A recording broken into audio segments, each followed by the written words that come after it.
Hello, మా YouTube channel రామో డిహెచ్సిసికి స్వాగతం. కొన్ని రోజులుగా ఏంటి వీడియో పబ్లిష్ చేయట్లేదని చాలామంది అడుగుతున్నారు. కారణం ఏంటంటే మనం ఫేస్బుక్ పేజ్ సెటప్ చేయడం, ఇన్స్టాగ్రామ్ సెటప్ చేయడం, తర్వాత కొంతమంది కస్టమర్స్ యొక్క ఫీజిబిలిటీ స్టడీ, వాళ్ళకి కొటేషన్ అందించడం, ఇలాంటి కార్యక్రమాలు ఎక్కువ జరుగుతూ ఉండడం వల్ల నేను వీడియో షూట్ చేసి ఎడిట్ చేసి పబ్లిష్ చేయలేకపోయాను. క్షమించండి. నేను ఇకపై వీడియోలను తరచు పెట్టడానికి ప్రయత్నిస్తాను.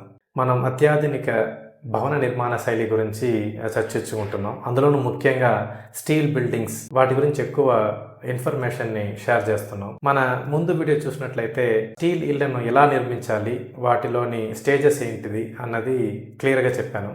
మరి ఇప్పుడు ఆ స్టీల్ ఇల్లు ఎందుకు కట్టాలి, స్టీల్ ఇళ్ళ వల్ల మనకొచ్చే ప్రయోజనాలు ఏంటి, ఆ బెనిఫిట్స్ ఏంటి అన్న దాని గురించి ఈ వీడియోలో క్లియర్గా ఎక్స్ప్లెయిన్ చేయడానికి ప్రయత్నిస్తాను.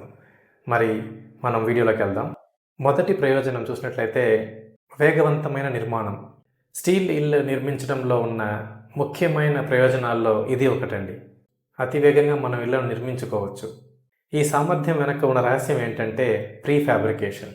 ఆ ప్రీ ఫ్యాబ్రికేషన్ వల్ల మనం కన్స్ట్రక్షన్ టైంని ఎంతగానో తగ్గించవచ్చు.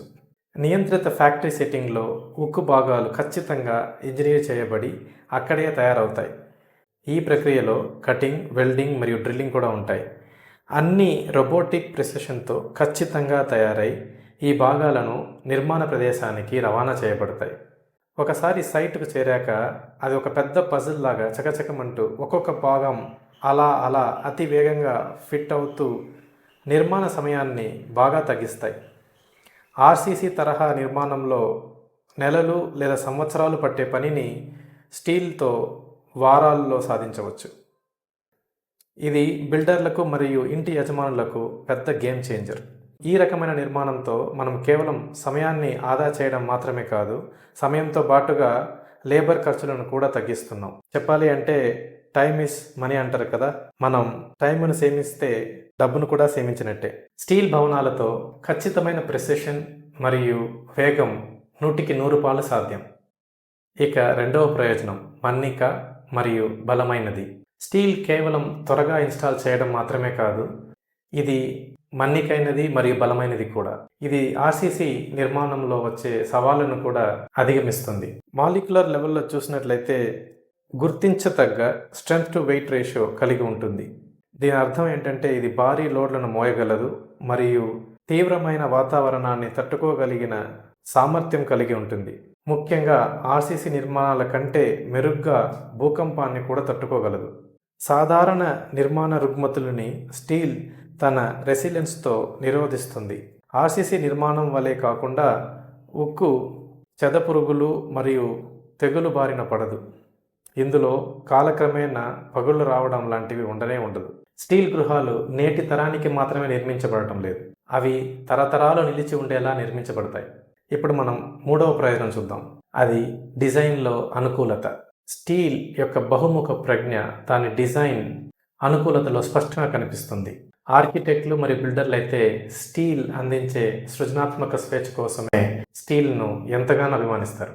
సపోర్ట్ కాలంలు లేకుండా ఎక్కువ దూరం సాగగల స్టీల్ సామర్థ్యం పెద్ద బహిరంగ ప్రదేశాలు మరియు బోలెడు ఆర్కిటెక్చర్ ఫీచర్ల కోసం అవకాశాలను కల్పిస్తుంది. దీని అర్థం విశాలమైన నివాస ప్రాంతాలు, ఎత్తైన పైకప్పులు మరియు సహజ కాంతి కోసం పెద్ద కిటికీలు మొదలైనవి అనుకోవచ్చు.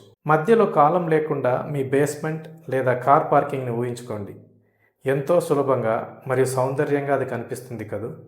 కార్ మీరు రివర్స్ తీస్తున్నప్పుడు కానీ, మీరు టర్న్ చేస్తున్నప్పుడు కానీ అలవోకగా ఎటువంటి ఇబ్బంది లేకుండా మీ కార్ని మీరు బయటకు తీసుకురావచ్చు లేదా ఇంటి లోపలికి తీసుకెళ్ళిపోవచ్చు.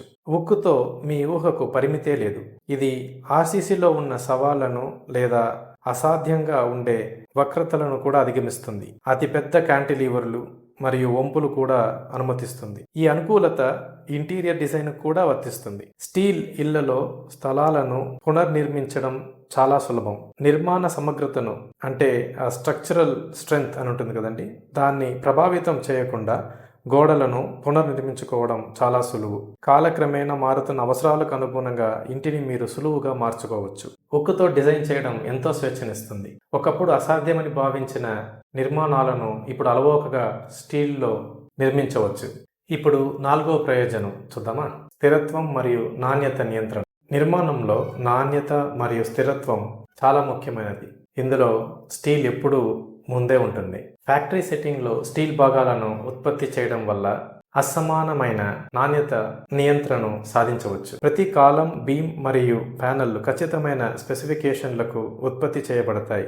కొత్త యంత్రాలతో ప్రతి భాగము ఏకరీతిగా ఉండేలా ఖచ్చితమైన నాణ్యత మరియు భద్రతా ప్రమాణాలకు అనుగుణంగా ఉండేలా తయారవుతాయి. ఆర్సీసీలో అయితే మిక్సింగ్ మరియు క్యూరింగ్ పరిస్థితుల ఆధారంగా నాణ్యత మారవచ్చు, కానీ స్టీల్ నిర్మాణ ప్రక్రియను క్రమబద్ధీకరిస్తుంది, లోపాలు మరియు జాప్యాలను తగ్గిస్తుంది. ఈ ప్రశ్నలకు మీ దగ్గర జవాబు ఉంటే చాలు. మీ నిర్మాణ కార్మికులకు కాంక్రీట్ గ్రేడ్ మధ్య వ్యత్యాసాలు అర్థమవుతాయా? వాళ్ళు వాటిని గుర్తించగలరా? M30 లేకపోతే M20 కాంక్రీట్ అంటే ఏంటి? వాటిలో వేసే సిమెంట్, ఇసుక, కంకర మరియు నీళ్ల రేషియో ఎంతసేపు వాటిని మిక్స్ చేయాలి? ప్రతి గ్రేడ్కు ఈ రేషియో అన్నది భిన్నంగా ఉంటుంది.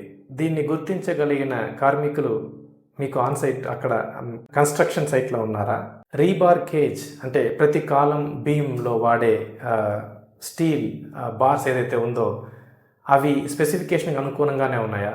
సైజ్ కానివ్వండి, ఆ రింగ్స్ మధ్యలో దూరం కానివ్వండి, వాటి యొక్క స్ట్రక్చర్ అన్నీ కూడా స్పెసిఫికేషన్కి అనుకూలంగానే ఉన్నాయా? ఆన్సైట్లో ఉన్న లేబర్ వీటన్నిటిని ఖచ్చితంగా పాటిస్తారా? నేను చెప్పగలిగేది ఏంటంటే ఆర్సీసీలో ఉన్న ఆన్సైట్ లోపాల వలె కాకుండా స్టీల్ అన్నది ఆన్సైట్ లోపాలను తగ్గిస్తుంది, ఇంటి యజమానులకు మనశ్శాంతినిస్తుంది. స్టీల్ నిర్మాణంలో లోపాలకి తావే లేదు, అందులోనూ ఆన్సైట్ ఎర్రర్స్ని చాలా వరకు ఇది తగ్గిస్తుంది. ఇప్పుడు మనం నా లిస్ట్లో లాస్ట్ ప్రయోజనం అంటే 5వ ప్రయోజనం ఏంటో చూద్దాం. అది ఖర్చు ప్రభావం. మీలో చాలామంది ఇది ఫస్ట్లో ఉండాలనుకుంటారు. ఇన్ఫ్యాక్ట్ స్టీల్ ఇళ్ళ నిర్మాణం గురించి మీకు ఐడియా వచ్చింది అంటే ఖచ్చితంగా మీరు ఇది ఖర్చు తగ్గిస్తుంది అన్న ఒక థాట్ తోటే మీరు ఈ యూట్యూబ్ వీడియో ఎంతరూ చూస్తూ వచ్చి ఉంటారు. కానీ నా లిస్ట్లో ఇది లాస్ట్ ఎందుకు పెట్టానంటే దానికి ఒక రీజన్ ఉందండి. స్టీల్ మరియు ఆర్సీసీకి మధ్య ఖర్చు ప్రభావాన్ని అంచనా వేసేటప్పుడు ప్రారంభ ధర కన్నా మించి చూడటం చాలా కీలకం. మీరు మొత్తంగా ఖర్చు ప్రభావం గురించి జాగ్రత్త వహించాలి. మనం నిర్మాణానికి అయ్యే ఖర్చు, నిర్వహణ కోసం అయ్యే ఖర్చు, తర్వాత మార్పు పనుల కోసం అయ్యే ఖర్చు మరియు చివరకు కూల్చివేత ఖర్చు అన్నిటి గురించి క్లియర్గా అర్థం చేసుకోవాలి. మీలో చాలామందికి కూల్చివేతకు అయ్యే ఖర్చు గురించి చాలా స్పష్టత ఉంది, ఎందుకంటే ఉక్కు ధరలు రోజు రోజుకి పెరుగుతున్నాయి కాబట్టి. అయితే మీరు ఇతర ఖర్చుల గురించి కూడా అర్థం చేసుకోవాలి. మనం స్టీల్ యొక్క మన్నిక మరియు బలాన్ని చూసాం. ఇది కాంక్రీట్ వలె సులభంగా పగుళ్లు రావడం వంటి సమస్యలకు లొంగదు. అంతేకాకుండా ఇది భవనం యొక్క మరమ్మత్తు మరియు నిర్వహణ ఖర్చులను గణనీయంగా తగ్గిస్తుంది. మరో అంశం నిర్మాణ వేగం. స్టీల్ నిర్మాణాల వేగం కార్మిక వ్యయాలను తగ్గిస్తుంది, నిర్మాణ ఆలస్యంతో సంబంధం ఉన్న ఖర్చులను కూడా తగ్గిస్తుంది. టైమ్ ఈజ్ మనీ అంటారు, కాబట్టి ఇది ప్రధాన ఖర్చు పొదుపు అంశం. కొన్నేళ్ల తర్వాత మీరు మీ భవనాన్ని సవరించడం లేదా విస్తరించాల్సిన అవసరం ఉన్నట్లయితే స్టీల్ నిర్మాణం మీ ఎంపికగా ఉండాలి, ఎందుకంటే దీనిని సులభంగా మార్చవచ్చు. ఇది ఆర్సీసీని ఆల్టర్ చేయడానికి అయ్యే ఖర్చుతో పోల్చుకుంటే చాలా తక్కువ.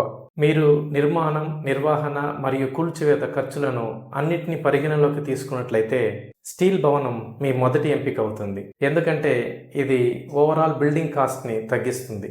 ఇవేనండి నేను మీతో షేర్ చేయాలనుకున్న 5 ప్రయోజనాలు. సాంప్రదాయ ఆర్సీసీ భవనాల కంటే స్టీల్ భవనాలు ఎందుకు ఎక్కువ జనాదరణ పొందుతున్నాయో చూసినట్లయితే ఈ 5 అంశాలే ఉంటాయండి. ముఖ్యంగా నిజం చెప్పాలంటే స్టీల్ భవనాలకి మరిన్ని ప్రయోజనాలు ఉన్నాయి. సస్టైనబిలిటీ అంటారు, లేదా ఈకో ఫ్రెండ్లీనెస్ అంటారు, పర్యావరణ అనుకూలత, ఇలాంటివి ఎన్నో ఉన్నాయి. కానీ నా మట్టుకైతే టాప్ 5 అంటే వీటినే చెప్తాను. నూతన నిర్మాణ పరిష్కారాల గురించి, నూతన ఇళ్ల నిర్మాణ శైలి గురించి తెలుసుకోవాలంటే మా యూట్యూబ్ ఛానల్కి సబ్స్క్రైబ్ చేయండి. అలాగే ఈ వీడియో మీకు ఉపయోగకరంగా ఉన్నట్లయితే దయచేసి లైక్ చేయండి, షేర్ చేయండి. మీ ఆలోచనలు లేక ఫీడ్బ్యాక్ లేదా క్వెరీస్ ఏదైనా ఉంటే తప్పకుండా కమెంట్ చేయండి. నమస్తే.